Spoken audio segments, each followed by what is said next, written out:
Good Wednesday, everyone. I'm Cyrus Webb, and welcome to Conversation Daily News. Glad you all could be with us. We, of course, have news headlines coming up on this hump day. Have a message from my book, Words I Choose to Live By. And in today's Entertainment Spotlight, you're part of my conversation with award-winning author Pamela Mshana. You don't want to miss that.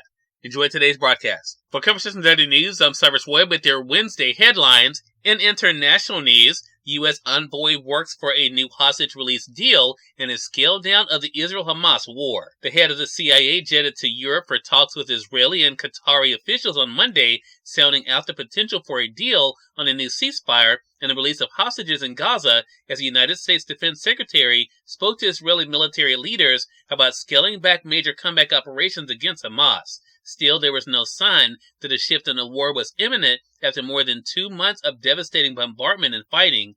Fierce battles raged in northern Gaza, where residents said rescue workers were searching for the dead and the living under buildings flattened by Israeli strikes. Pressure is growing as France, the United Kingdom, and Germany, some of Israel's closest allies, joining global calls for a ceasefire over the weekend. Israeli protesters have demanded the government relaunch talks with Hamas on releasing more hostages after 3 were mistakenly killed by Israeli troops while waving a white flag. U.S. officials have repeatedly expressed concern about the large number of civilian deaths in Gaza, but after talks with Israeli officials on Monday, the U.S. Defense Secretary Lloyd Austin said, "This is Israel's operation. I'm not here to dictate timelines or terms." The U.S. has vetoed calls for a ceasefire at the United Nations and has rushed munitions into Israel. The UN Security Council delayed a vote on an Arab-sponsored resolution calling for a halt to hostilities to allow unhindered access to humanitarian aid. Diplomats said negotiations were taking place to get the U.S. to abstain or vote yes on the resolution. Prime Minister Benjamin Netanyahu has insisted that Israel will keep fighting until it ends Hamas rule in Gaza, crushes its formidable military capabilities, and frees hostages still held in Gaza since the deadly October 7th attack. The war has killed more than 19,000 Palestinians and demolished much of the north, turning it into a moonscape. Some 1.9 million Palestinians, nearly 85% of Gaza's population, have fled their homes, with more packing into UN-run shelters and tent camps in the southern part of the besieged territory. Hamas and other militants are still holding an estimated 129 captives. Hamas has said no more hostages will be released until the war ends. In national news, groups sue over new Texas law that let police arrest migrants who enter the U.S. illegally. Civil rights organizations on Tuesday filed a lawsuit challenging the constitutionality of a new Texas law that would allow police to arrest migrants who cross the border illegally and permit local judges to order them to leave the country. The lawsuit filed in federal court in Austin argues that the measure that is set to take effect in March is unconstitutional because the federal government has sole authority over immigration. The American Civil Rights Union, its Texas branch, and the Texas Civil Rights Project sued less than 24 hours after Governor Greg Abbott signed the measure during a ceremony on the U.S.-Mexico border in Brownsville. The civil rights groups filed a lawsuit on behalf of El Paso County and 2 immigrant AIDS groups seeking to block enforcement of the measure known as SB 4 and declare it unlawful. In more national news, appeals court says Mark Meadows can't move Georgia election case charges to federal court.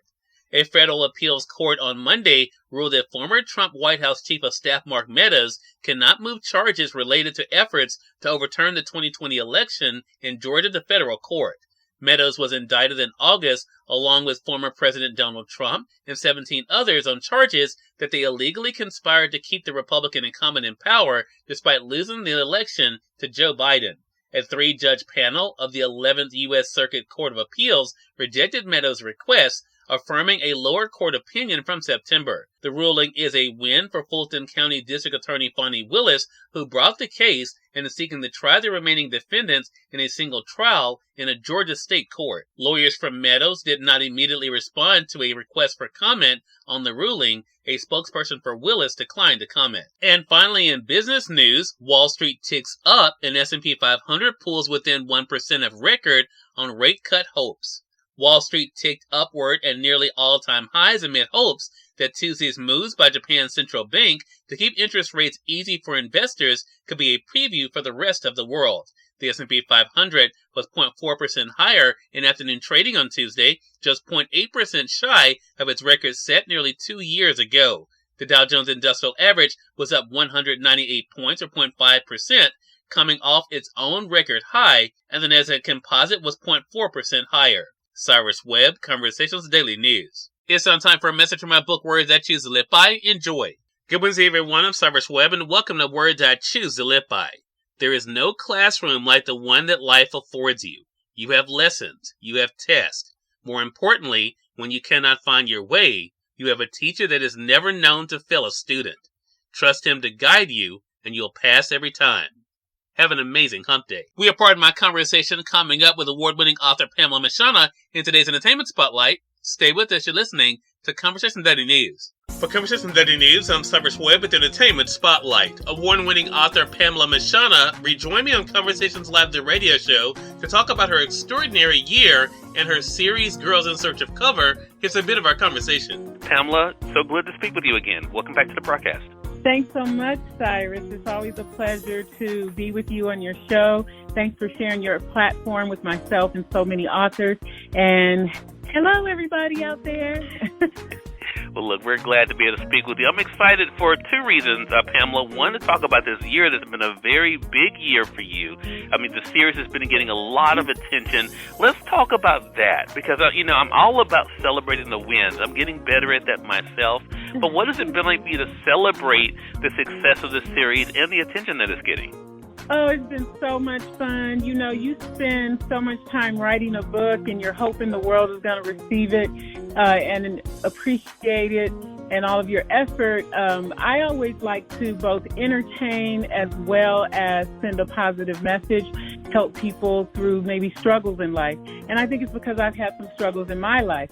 So when I win an award and I'm validated by my peers or judges, people in the industry, oh my God, I'm just elated. I'm so excited. And it's affirming. So it helps me during those times when maybe there's writer's block or, just going through a challenge. It keeps me going and say, I keep writing because people like what you're doing. They're getting something from what you're doing. And I've heard back from people who told me the book touched them and even inspired them to help other people. So for me, that's what it's all about. Cyrus Webb, Conversations Daily News. We thank you all for tuning in to this edition of Conversation Daily News, but that's on tomorrow's more news, message from my book, Words I Choose to Live By, and of course, Entertainment Spotlight. Until then, I'm your host, Cyrus Webb, saying as always, enjoy your day, enjoy your life, enjoy your world. Thank you all for choosing Conversation Daily News today. Now let's go make today amazing. Take care.